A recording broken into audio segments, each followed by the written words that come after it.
Sarah Martinez had always been particular about her sleep. As a 29-year-old graphic designer working long hours at a demanding agency in downtown Phoenix, she treated rest like a science project. Her bedtime routine was precise: chamomile tea at 9 p.m., phone on airplane mode by 9:30, and lights out by 10. She tracked everything through Sleepwise, a popular app that promised to unlock the secrets of her subconscious mind through advanced sleep pattern analysis. The app had been a birthday gift to herself, downloaded onto the gently used iPhone she'd purchased from a local electronics store 3 months earlier. The phone was in perfect condition, the seller had assured her, explaining that it had belonged to someone who no longer needed it. Sarah appreciated the discount and the phone's pristine screen, never thinking to ask more questions about its previous owner. For the first few weeks, everything worked exactly as advertised. Sleepwise dutifully recorded her sleep cycles, noting her movements, heart rate, and the occasional mumbled word during REM sleep. Sarah found comfort in the data, the neat graphs that showed her deep sleep phases and the gentle suggestions for improvement. She was finally understanding her sleep patterns, or so she thought. The first strange entry appeared on a Tuesday morning in late September. Sarah woke feeling unusually drained, as if she'd been running marathons in her sleep. When she checked the app, her breath caught in her throat. Instead of her usual peaceful sleep summary, the screen displayed a detailed dream journal entry written in what appeared to be her own digital handwriting. The smell of burning rubber and metal fills my nose. I'm 8 years old again, hiding under the kitchen table while he screams at Mama. The bottle crashes against the wall above my head, and I press my hands over my ears, but I can still hear her crying. I count the flowers on the tablecloth, 1, 2, 3, trying to disappear into the pattern until the yelling stops. Sarah stared at the words, her heart hammering against her ribs. She had never lived this experience. Her childhood had been stable, loving even, with 2 parents who barely raised their voices, let alone through bottles. Yet the entry was logged under her profile, time-stamped at 3:17 a.m., complete with emotional intensity markers that showed extreme distress. She deleted the entry, telling herself it was some kind of software glitch. But the dreams continued. Night after night, Sleepwise recorded increasingly disturbing dream content. Sarah found herself documenting experiences that felt foreign yet unnaturally vivid. There were dreams of muddy trenches and the whistle of incoming mortars, dreams where she was a 19-year-old soldier named Marcus watching his best friend step on a landmine. Other nights brought memories of a woman named Elena, fleeing her home country with nothing but a suitcase and the clothes on her back, leaving behind everything she'd ever known. The emotional weight of these nocturnal experiences began seeping into Sarah's waking hours. She would sit at her desk, trying to focus on a client's logo design, only to be overwhelmed by phantom memories of loss and terror that didn't belong to her.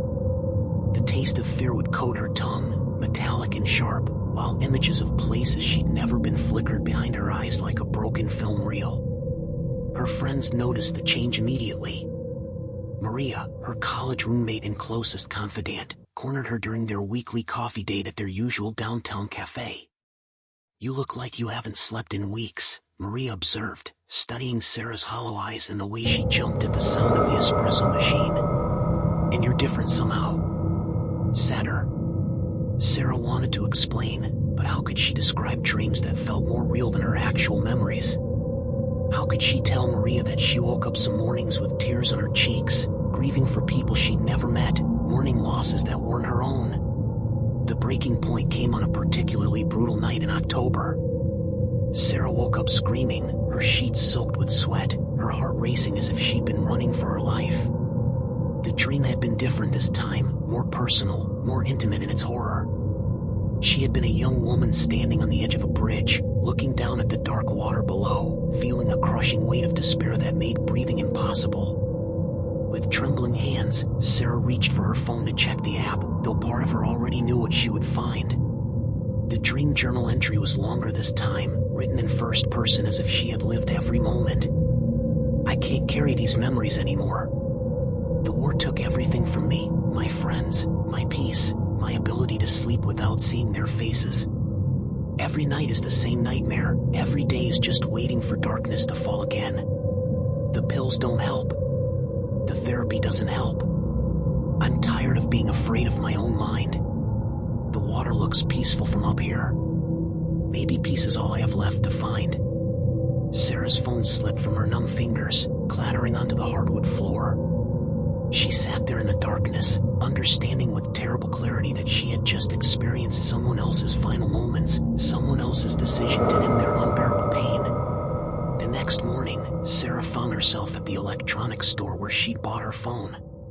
The owner, a middle-aged man with kind eyes and calloused hands, remembered her purchase immediately. When Sarah explained her situation, carefully editing out the supernatural elements, his expression grew somber. I wondered if something like this might happen, he admitted, leaning against the counter. The phone belonged to Jessica Chin. She was a veteran, served 2 tours in Afghanistan. Came back with PTSD real bad. She'd been seeing doctors, trying to get help, but he shook his head sadly. She took her own life about 4 months ago. Her sister brought me the phone to sell. Said Jessica had spent hours on that sleep app, trying to understand her nightmares. Sarah felt the room spin slightly. Jessica Chin. The name felt familiar now, as if she'd known it all along. Did she ever get help for her dreams? She tried everything. Sleep studies, medications, therapy. But the dreams were too strong, too real. Her sister said Jessica claimed she was living other people's nightmares too, not just her own war memories. Doctors thought it was just her PTSD getting worse. He studied Sarah's pale face. You're experiencing something similar, aren't you? Unable to speak, Sarah could only nod. The pieces were falling into place with horrifying clarity. Jessica hadn't just been battling her own traumatic memories, she'd been carrying the dreams and traumas of others, just as Sarah was now. Somehow, the app had been collecting and storing these experiences, and Jessica's intense emotional connection to the device had left an imprint that transcended death itself. Dr. Amanda Rodriguez, the sleep specialist Sarah consulted, had never encountered anything quite like her case. After running extensive sleep studies and brain scans, Dr. Rodriguez sat across from Sarah in her quiet office, struggling to find the right words. Your brain patterns are normal during your natural sleep cycles, she explained, flipping through pages of test results. Is that even possible? Sarah asked, though she already knew the answer from living it every night. Dr. Rodriguez removed her glasses and cleaned them slowly, buying time to formulate her response. In traditional medicine, no. But we're discovering that technology can interact with human consciousness in ways we never imagined. If Jessica Chin had such intense emotional experiences while using that device, if she formed such a strong neural connection with it. She paused, choosing her words carefully. It's possible that her traumatic memories became encoded in the device's memory systems. And now, when you use the same sensors, in the same way, your brain is accessing those stored patterns. The scientific explanation should have brought comfort, but instead it filled Sarah with dread. If Jessica's memories were trapped in the device, what about all the other dreams Sarah had been experiencing? Marcus the soldier, Elena the refugee, the terrified child hiding under the kitchen table, were these Jessica's memories too, or had she somehow become a conduit for the suffering of countless others? That night, Sarah made a decision. She would use the app one more time, but with a different purpose. Instead of simply enduring the dreams, she would try to understand them, to give voice to the voiceless memories trapped within the digital realm. She prepared carefully, setting up her phone to record not just the app's data but also her own voice, hoping to capture anything she might see during the dreams. As she settled into bed, Sarah whispered a quiet prayer, not to any particular deity, but to Jessica, to Marcus, to Elena, and to all the others whose pain had somehow found its way to her. The dreams came faster and more vividly than ever before. Sarah found herself living through Jessica's memories of war, the constant fear, the loss of friends, the guilt of survival. But she also experienced Jessica's earlier dreams, the ones that had driven her to seek help in the first place. Dreams that belonged to other people, other lives, other traumas. Through Jessica's memories, Sarah learned the truth. The app hadn't just been malfunctioning, it had been designed to collect and analyze dream content from multiple users, creating a vast database of human subconscious experiences. But something had gone wrong with the data isolation protocols. Users with particularly intense emotional experiences, especially those dealing with trauma, had begun accessing each other's dreams. Jessica had been one of the first to experience this phenomenon. Already struggling with her own PTSD, she suddenly found herself living through the nightmares of war veterans from different conflicts, survivors of abuse, refugees fleeing violence, and countless others whose pain had been captured and stored by the app. The weight of carrying so much collective trauma had been unbearable. When Sarah woke the next morning, she found hours of recorded audio on her phone. Her own voice, speaking the stories of people she'd never met, giving testimony to their pain and their resilience. She listened to herself describe Marcus's final battle, Elena's dangerous journey to freedom, and the unnamed child's courage in surviving a violent home.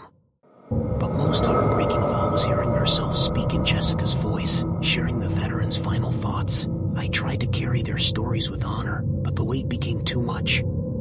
I hope someone else will understand what I couldn't bear alone. These aren't just dreams, they're the echoes of real lives, real pain, real love. They deserve to be remembered, even if I can't be the one to remember them anymore.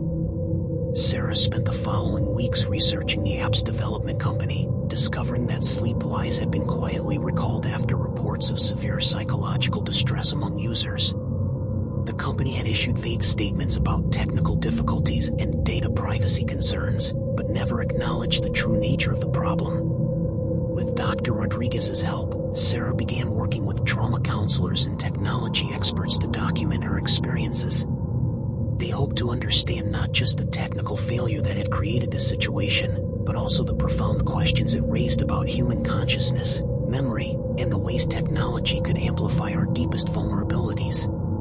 The dreams continued for several more weeks, gradually becoming less intense as Sarah learned to process the experiences with professional help. She began to see her role not as a victim of technological malfunction, but as a witness to the power of human resilience in the face of unimaginable suffering. One night, the dreams changed completely. Instead of trauma and fear, Sarah found herself experiencing a moment of pure peace. She was Jessica, sitting in a quiet garden, feeling the sunlight on her face and hearing birds singing in the trees. The sensation was so vivid, so filled with contentment, that Sarah woke with tears of joy rather than terror. The app recorded one final entry that night, but this time the words were different. Thank you for listening. Thank you for remembering. Thank you for helping me find peace. After that night, the foreign dreams stopped.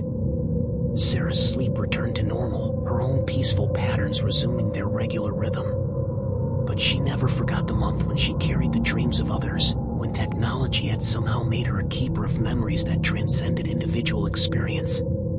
Sarah eventually wrote about her experiences, working with researchers to document the case and advocate for better safety protocols and sleep tracking technology. She kept Jessica's phone, but never used the app again. Instead, she established a foundation in Jessica's name, providing support for veterans and others struggling with trauma-related sleep disorders. Sometimes, late at night, Sarah would hold the phone and think about the lives she briefly touched through dreams. She thought about Marcus and his courage, Elena and her determination, the unnamed child and their quiet strength. Most of all, she thought about Jessica, a young woman who had tried to carry too much pain alone, but who had ultimately found a way to share that burden and transform it into something meaningful. The phone sits in Sarah's bedroom now, silent and dark, its secrets finally at rest. But the memories remain, not as invasive nightmares, but as reminders of the invisible connections that bind us all, the ways our stories intersect even when we think we're dreaming alone. In carrying the dreams of others, Sarah had learned something profound about human resilience. Even our deepest pain can become a bridge to understanding, a way of ensuring that no story, no matter how difficult, is ever truly forgotten. The last thing Sarah wrote in her journal about the experience was simple but powerful. We are never as alone as we think. Even in our dreams, we are connected to each other's stories, each other's struggles, each other's hope.